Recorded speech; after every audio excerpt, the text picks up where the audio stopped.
के mathematics class में स्वागत है।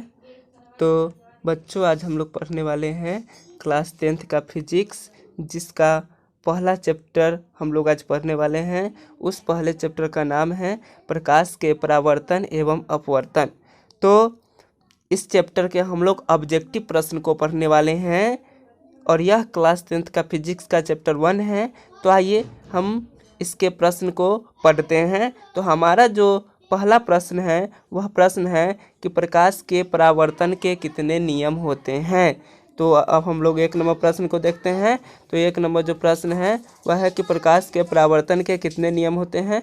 तो प्रकाश के परावर्तन के 2 नियम होते हैं। अब नेक्स्ट प्रश्न की ओर चलते हैं। तो नेक्स्ट प्रश्न है हमारा 2 नंबर कि प्रकाश के अपवर्तन के कितने नियम होते हैं। तो प्रकाश के अपवर्तन के भी 2 नियम होते हैं, इसलिए इसका ऑप्शन नंबर बी सही हो जाएगा। अब नेक्स्ट जो हमारा प्रश्न है वह प्रश्न है कि प्रकाश की किरण गमन करती है। 3 नंबर प्रश्न में हम लोग है।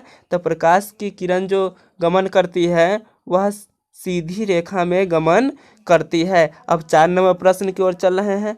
तो 4 नंबर जो हमारा प्रश्न है वह प्रश्न है कि प्रकाश का वेग न्यूनतम होता है। क्या है?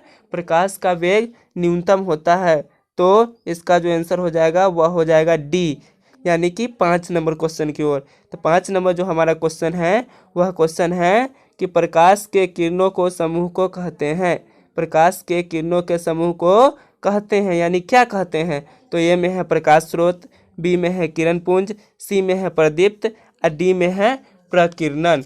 तो प्रकाश के किरणों को समूह को हम लोग किरण पुंज कहते हैं, इसलिए इसका ऑप्शन नंबर बी सही हो जाएगा। अब नेक्स्ट जो हमारा क्वेश्चन है 6 नंबर, वह क्वेश्चन है कि उत्तल लेंस की क्षमता होती है। क्या है? कि उत्तल लेंस की क्षमता होती है। तो उत्तल लेंस की क्षमता जो होती है वह धनात्मक होती है, इसलिए इसका ऑप्शन नंबर बी सही हो जाएगा। अब हम लोग इसके नेक्स्ट प्रश्न की ओर चलते हैं। नेक्स्ट प्रश्न यानी कि 7 नंबर प्रश्न की ओर। तो 7 नंबर जो प्रश्न है कि अवतल लेंस की क्षमता होती है। अवतल लेंस की क्षमता होती है। तो अवतल लेंस की क्षमता जो होती है वह ऋणात्मक होती है।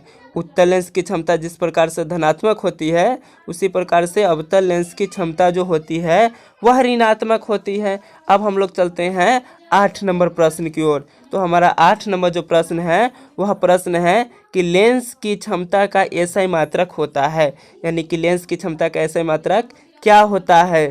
तो ऑप्शन ए में दिया डायोप्टर, बी में दिया ल्यूमेन, सी में दिया लक्स, डी में दिया इनमें कोई नहीं। तो लेंस की क्षमता का जो एसआई मात्रक होता है वह है नेक्स्ट प्रश्न की ओर। नेक्स्ट प्रश्न यानी कि 9 नंबर प्रश्न की ओर। तो 9 नंबर जो हमारा प्रश्न है वह प्रश्न है कि मोटर कार के हेडलाइट में किसका प्रयोग होता है। तो मोटर कार के हेडलाइट में किसका प्रयोग होता है। तो ए में दिया समतल दर्पण, बी में दिया उत्तल दर्पण, ए में क्या दिया है। तो ए में दिया है समतल दर्पण, और बी में दिया है उत्तल दर्पण, सी में दिया है अवतल दर्पण और डी में दिया है उत्तल लेंस। तो बच्चों हमको बताना है इसका आंसर कि ए सही होगा कि बी सही होगा कि सी सही होगा कि डी सही होगा। तो आपको बता दें कि इसका जो ऑप्शन नंबर सही होने वाला है वह सी होने वाला है, अर्थात अवतल दर्पण। अब हम लोग चलते हैं नेक्स्ट प्रश्न की ओर। नेक्स्ट प्रश्न जो हमारा है वह 10 नंबर है। तो 10 नंबर जो प्रश्न है वह प्रश्न है कि समतल दर्पण द्वारा बना प्रतिबिंब होता है। ए में है वास्तविक, बी में काल्पनिक, सी में दोनों, डी में इनमें कोई नहीं। तो आप लोग बताइए कि समतल दर्पण द्वारा बना प्रतिबिंब होता है, कौन सा ऑप्शन इसमें से सही होगा। तो हम आपको बता दें कि इसका ऑप्शन नंबर बी सही होगा। क्या? काल्पनिक। क्या होगा? काल्पनिक होगा। अब चलते हैं हम लोग नेक्स्ट प्रश्न की ओर, यानी कि 11 नंबर प्रश्न की ओर चलते हैं। तो 11 नंबर जो हमारा प्रश्न है वह प्रश्न है कि 2D क्षमता वाले लेंस का फोकसांतर होता है। क्या है प्रश्न? कि 2D क्षमता वाले लेंस का फोकसांतर होता है।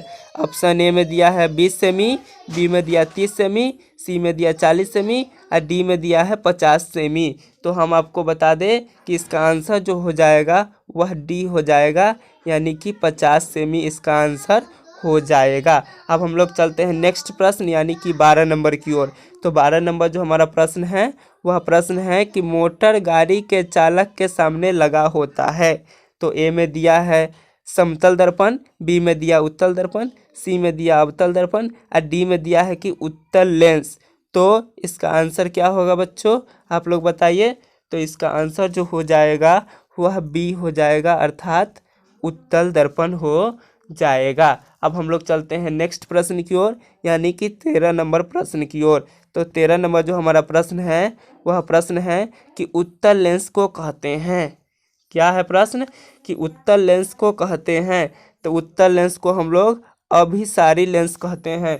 यह सब्जेक्टिव में भी प्रश्न आता है कि उत्तल लेंस को अभिसारी लेंस क्यों कहा जाता है, और एक और आता था कि अवतल लेंस को अपसारी लेंस क्यों कहा जाता है। तो अभी हम लोग पढ़ रहे हैं ऑब्जेक्टिव में ना, तो ऑब्जेक्टिव में हमारा प्रश्न दिया है कि उत्तल लेंस को कहते हैं, तो उत्तल लेंस को हम लोग अभिसारी लेंस कहते हैं।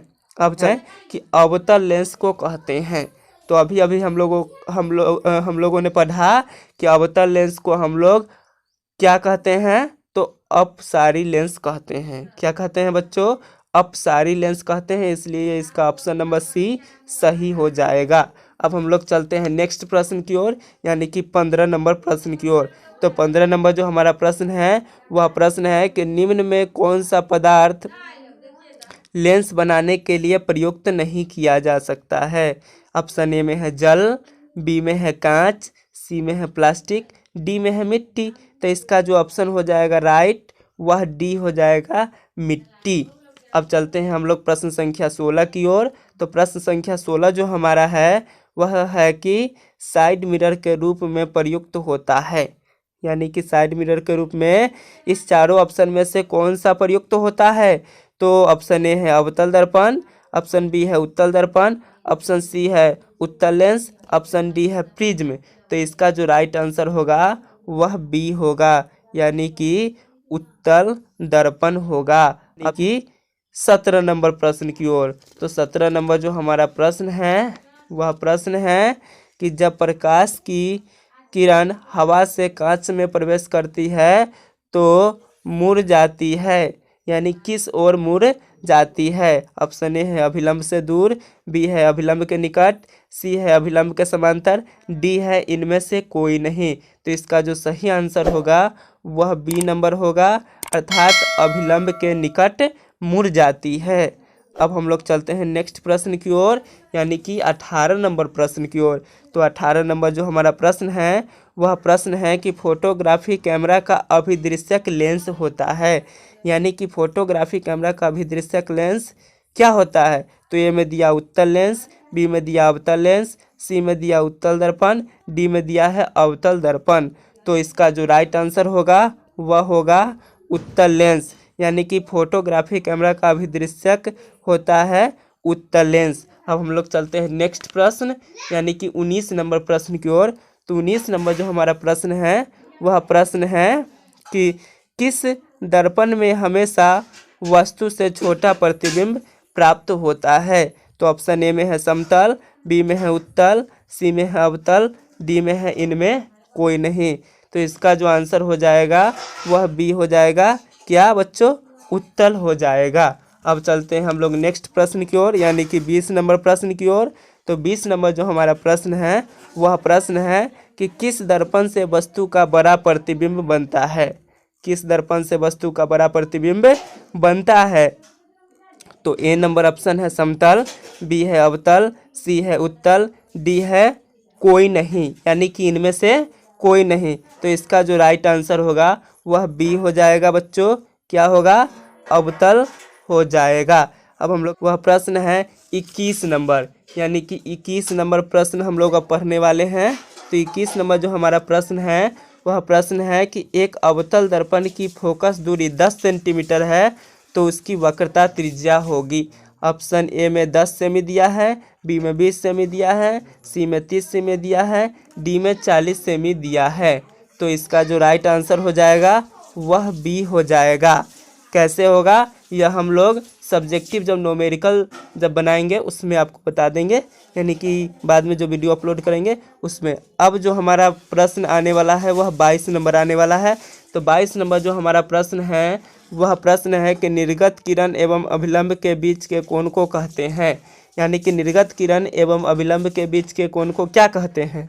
तो ऑप्शन ए है आपतन कोण, बी है परावर्तन कोण, सी है निर्गत कोण और डी दिया है इनमें कोई नहीं। तो इसका जो आंसर हो जाएगा वह सी हो जाएगा, यानी कि निर्गत कोण हो जाएगा।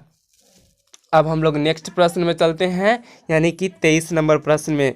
तो 23 नंबर जो हमारा प्रश्न है क्या है, चलिए पढ़ते हैं। तो प्रश्न है कि किसी माध्यम के अपवर्तनांक का मान होता है, यानी कि मान है। ऑप्शन देखिए, ए में दिया साइन आई बटे साइन आर, बी में दिया है साइन आर बटे साइन आई, सी में दिया है sine I into sine R, D में दिया है sine I plus sine R. तो इसका जो राइट आंसर होगा वह क्या होगा? तो वह हो जाएगा ए, यानी कि ए नंबर में क्या दिया है, साइन आई बटे साइन आर हो जाएगा। अब चलते हैं हम लोग 24 नंबर प्रश्न की ओर। तो 24 नंबर प्रश्न क्या है? तो अवतल लेंस का आवर्धन बराबर होता है। अवतल लेंस का आवर्धन बराबर होता है, ए में दिया है यू बटे भी, बी में दिया है यू भी, सी में दिया है यू प्लस भी और डी में दिया है भी बटे यू। तो इसका जो राइट आंसर हो जाएगा वह डी हो जाएगा। कैसे? तो आवर्धन किसे कहते हैं? तो प्रतिबिंब की ऊंचाई और वस्तु की ऊंचाई के अनुपात को आवर्धन कहा जाता है।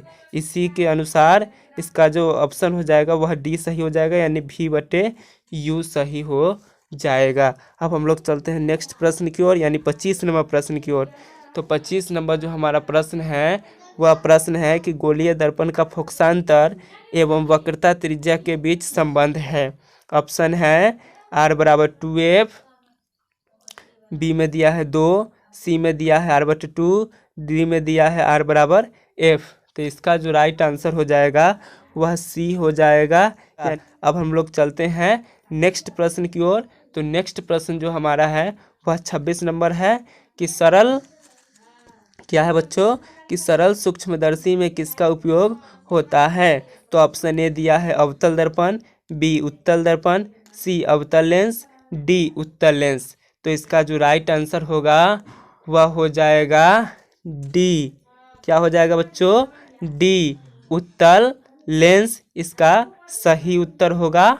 अब चलते हैं हम लोग नेक्स्ट प्रश्न 27 नंबर की ओर। तो 27 नंबर जो हमारा प्रश्न है वह प्रश्न है कि किस लेंस के द्वारा सिर्फ काल्पनिक प्रतिबिंब बनता है? ऑप्शन ए में दिया है उत्तल, बी में अवतल, सी में बाइफोकल, डी में इनमें कोई नहीं। तो इसका जो राइट आंसर हो जाएगा वह बी हो जाएगा, अवतल। अब हम लोग चलते हैं नेक्स्ट प्रश्न 28 नंबर प्रश्न की ओर। तो हमारा जो 28 नंबर प्रश्न है वह प्रश्न है कि काल्पनिक प्रतिबिंब होता है।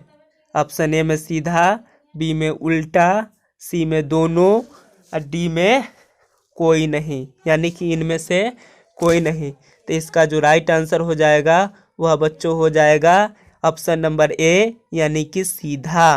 अब हम लोग चलते हैं 29 नंबर प्रश्न की ओर। तो 29 नंबर जो प्रश्न है वह प्रश्न है कि लेंस के मुख्य फोकस की संख्या होती है। लेंस के मुख्य फोकस की संख्या होती है। ऑप्शन ए में दिया 1, बी में 2, सी में 3, डी में 4। तो आप लोग बताइए कि लेंस के मुख्य फोकस की संख्या कितनी होती है? तो बच्चों हम आप लोगों को बता दें कि इसका ऑप्शन नंबर बी जो है 2, यही इसका सही आंसर होगा। अब हम लोग चलते हैं नेक्स्ट प्रश्न की ओर। तो नेक्स्ट प्रश्न जो है हमारा 30 नंबर है। तो 30 नंबर प्रश्न क्या है कि सर्च लाइट का परावर्तक सतह होता है। क्या है बच्चों? कि सर्च लाइट का परावर्तक सतह होता है। ऑप्शन दिया है उत्तल, बी में अवतल, सी में समतल, डी में इनमें कोई नहीं। तो इसका जो राइट आंसर हो जाएगा बच्चों वह बी अवतल हो जाएगा। तो नेक्स्ट प्रश्न जो हमारा है वह 31 नंबर है। 31 नंबर प्रश्न क्या है बच्चों? चलिए इसको पढ़ते हैं। तो यह जो प्रश्न है कि दाढ़ी बनाने में कौन सा दर्पण प्रयुक्त होता है? दाढ़ी बनाने में कौन सा दर्पण प्रयुक्त होता है? तो ए में है समतल, बी में है उत्तल, सी में है अवतल डी में है इनमें से कोई नहीं। तो इसका ऑप्शन जो हो जाएगा वह सी राइट हो जाएगा, यानी कि अवतल हो जाएगा। हम लोग चलते हैं 32 नंबर प्रश्न की ओर। तो 32 नंबर जो हमारा प्रश्न है वह प्रश्न है कि प्रकाश का वन विक्षेपण किस उपकरण से संभव होता है। प्रकाश का वन विक्षेपण किस उपकरण से संभव होता है। तो इसका जो ऑप्शन ए है दर्पण, बी लेंस, सी प्रिज्म, डी कांच की सिल्ली। तो इसका जो राइट आंसर होगा वह ऑप्शन नंबर सी होगा, यानी कि प्रिज्म होगा। अब चलते हैं हम लोग नेक्स्ट प्रश्न यानी कि 33 नंबर की ओर। तो 33 नंबर जो हमारा प्रश्न है वह प्रश्न है कि एक उत्तल लेंस होता है। तो ऑप्शन ए है सभी जगह समान मोटाई का, बी है कि बीच की अपेक्षा किनारों पर मोटा, सी है किनारों की अपेक्षा बीच में मोटा, डी है इनमें कोई नहीं। तो इसका जो सी नंबर जो ऑप्शन है कि किनारों की अपेक्षा बीच में मोटा, यही इसका राइट आंसर होगा। और यहीं पे बच्चों आपका चैप्टर जो 1 था फिजिक्स का, जिसका नाम था प्रकाश के परावर्तन एवं अपवर्तन, एनसीईआरटी के अनुसार इसका ऑब्जेक्टिव वीवीआई जो था वह समाप्त होता है। और हाँ, अगर यह वीडियो आपको अच्छा लगा हो तो प्लीज़ हमारे चैनल को लाइक, कमेंट और सब्सक्राइब करें। धन्यवाद।